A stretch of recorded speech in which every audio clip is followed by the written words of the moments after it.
Hi, welcome to Yikes. I'm Andrew, and this is a $10 game console that I turned into BMO from Adventure Time. Hey Finn, I'm a little bit. Hey Finn, I'm a little bit. Hey Finn, I'm a cliff diver. What?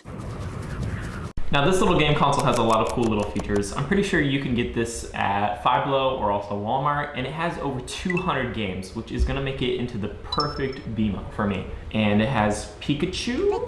Okay, Pikachu is just Tetris. So, he also has no ears. What? We also have an awesome game called Magic Egg, which I really like the design of this game console. I thought it was very cool to have like this vintage, like see-through clear casing, and you can see all the buttons. But I thought it was time to turn it into something. I've always wanted to do this, so let's get started. First, I had to unscrew all the screws on the back so I could get the case outside from the motherboard and all that stuff. I just wanted to paint the clear case into a teal BMO-like color. Now, believe it or not, after just unscrewing and taking the screws out, I already wanted to test and turn the game console on just to see if anything was messed up already, because I am absolutely terrified of anything like this. This is not my usual type of video. I'm a drawing and painting channel, right? So doing this was absolutely terrifying, removing all these electronics. I've ruined so many things growing up trying to mess with the electronics when I have no idea about them, and I'm happy to say I didn't mess anything up this time. I had to remove all the buttons, remove the battery, and finally we are left with the shell that looks already a lot like BMO, if you can see the comparison. After taping off the screen so it doesn't get painted, it was almost ready to get spray painted. I think I added 3 very thin layers of white paint just to give it a base coating, and after that I could start painting the BMO color on the shell. Now you might be thinking, why didn't I use spray paint in this situation? Why did I use acrylic paint? Well, that's because your boy broke. And there's a lot of different colors on BMO. That would have been another spray can each, and an okay spray can is $8 to $10, so each acrylic paint is like $1.60 per tube, so that was what the idea was there, which obviously, as you can see, led to paint chipping and peeling off like this, but I think it ended up okay. After carefully trying to put everything back in place, I finally got the shell back where it belongs. Of course, I screwed it in and I tested it, and it worked.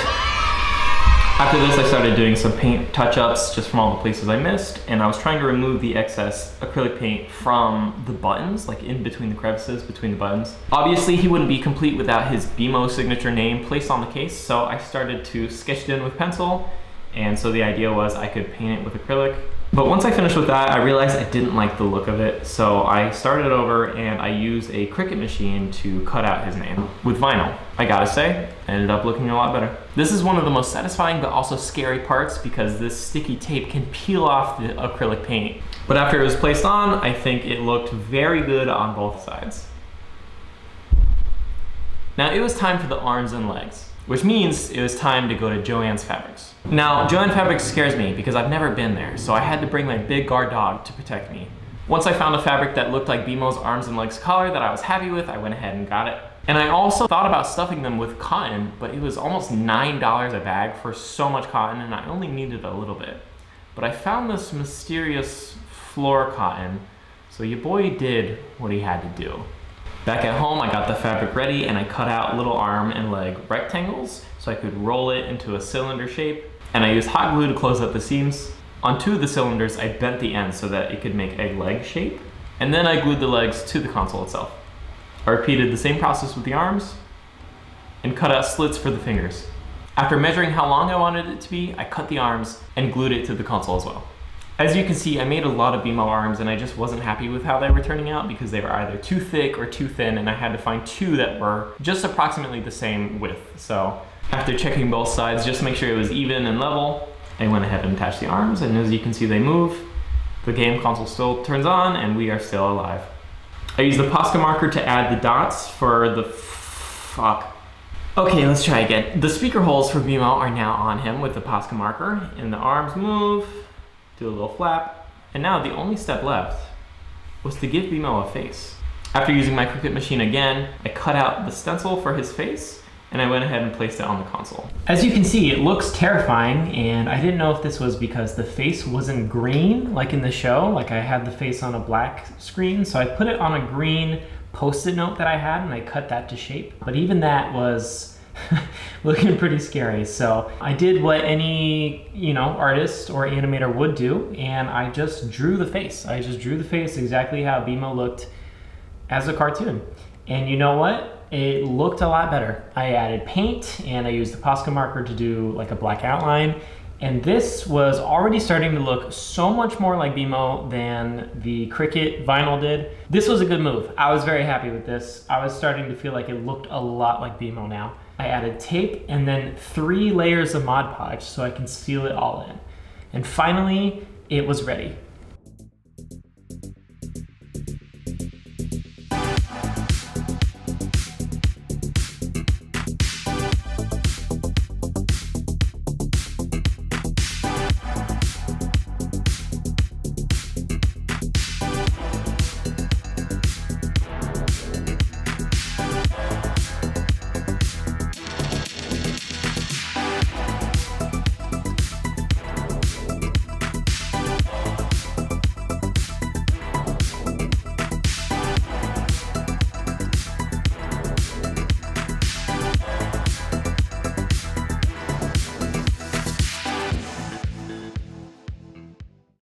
All right, that is the end of the project. As you guys can see, we turned this clear case into a working BMO, and I think it is the coolest thing ever. Not only is it Adventure Time themed, but it is also a video game console I can play whenever I want.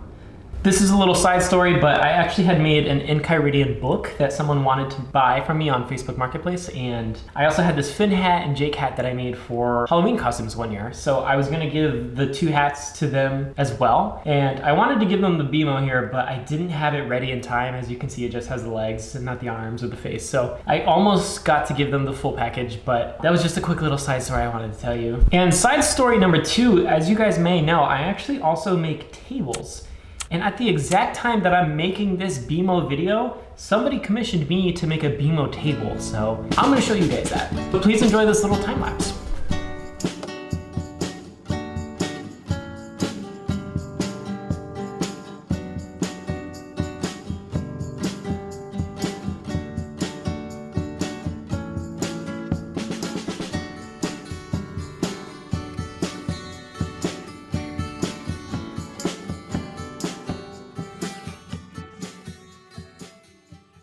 All right guys, that is all the stuff I have for today. If you enjoyed that video, please leave a like. If you like me, please subscribe or write me a letter.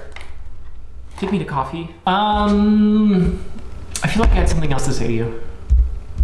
Maybe not, I don't know. Just subscribe. If you follow other art YouTubers, add me to your list. I'm like Draw with Jazza in that he just makes everything, and that's what I do. I make literally so much, I don't even know. I don't even know what I am. Who am I? I don't know, do you know? Let's find out. Okay, thank you guys so much. Have a good day. Bye. Have you guys tried these? Hot, crunchy, delicious, flamin' hot flavored mini Cheetos. So good. I actually like the normal crunchy hot Cheetos better. Have you guys seen this? Hold up, let me show you this. Dill pickle hot Cheetos. That is some southern shit right there. They're pretty good.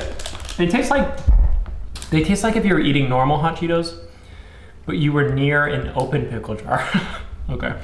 If you want to see more art that makes you go, yikes, follow the eggs. That was dumb. All right, bye.